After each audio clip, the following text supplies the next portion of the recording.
I've been building this boat for about 8 years now, and I've had a YouTube channel, I don't know, for 4 or 5 years.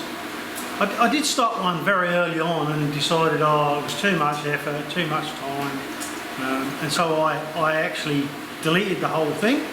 But a couple of years later I started it up again because a few people that had actually seen my original channel were quite interested in it, and I got a few comments to say that, you know, what happened to your channel, so I thought, oh well, I'll give it a go and get it set up again. So that's been going, I don't know, 4 or 5 years maybe now.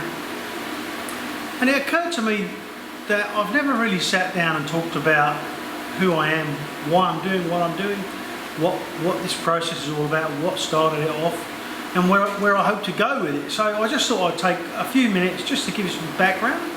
I'm nearly 60 years old now. In a few weeks' time I'll be 60. But I'm originally from southeast England. I was born and grew up in the southeast there. And I was in the Air Force, the UK Air Force. I was a weapons systems technician. And I had about 10 years of that military service.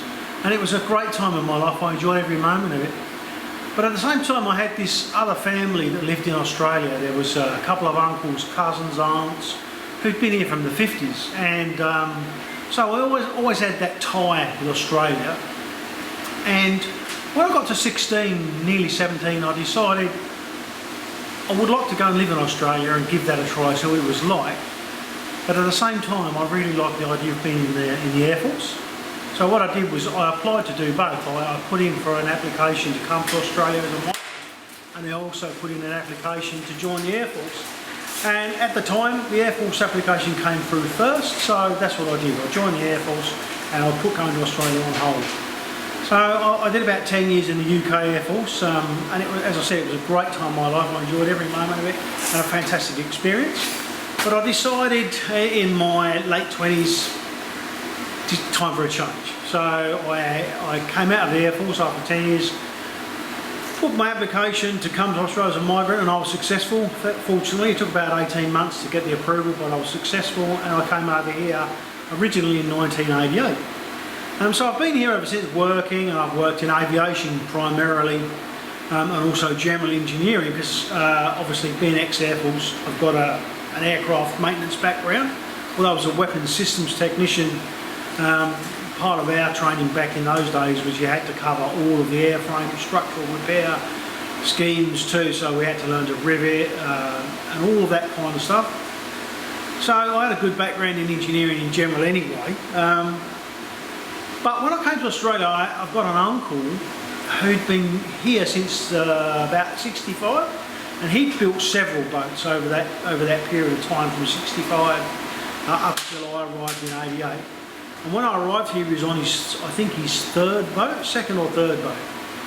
Anyway, I got involved just going down there and doing a little bit of helping out and having a look at it. And it just drew me in completely. I could not believe that somebody could do something like that as a personal project. Anyway, long story short is when the boat was finished, I came back to the UK for a while. I had about, I think, 6 months back in the UK. Decided my heart really was in Australia, so I came back again, and I've been here ever since. But when I got back, the boat was finished, my uncle's boat, and it was in the water, and so